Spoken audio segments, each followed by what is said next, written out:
करी तू ही बताओ।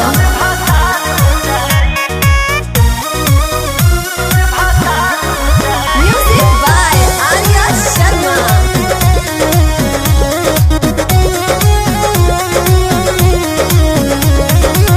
हाथ जोड़ता ने बतलो न माने, नया साल करी हो ना फीका हो जाई हसाई सभे जन जाए, इना हवे प्यार के तरीका हो। इहे मतलब बिल्कुल ना हम उठल डोली धरावा देव। अच्छा बारात फिरावा देव हो। जानू हो हमरो काले बहई जतिया, ओइसे जे करब तमार हो जाए।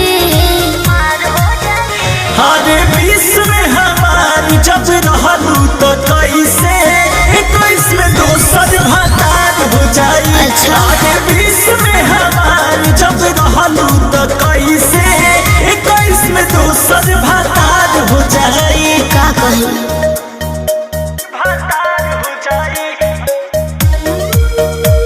भतार हो जाई।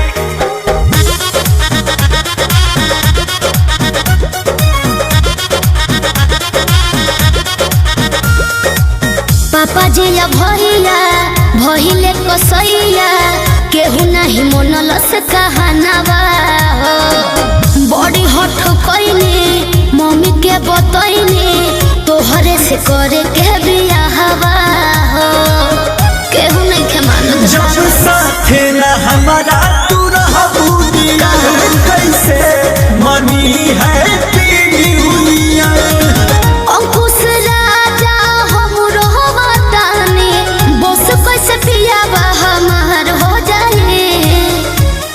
बोला हरे विश्व में हमार जब रहलू तो कैसे 21 में दोसर भतार हो जाई। हरे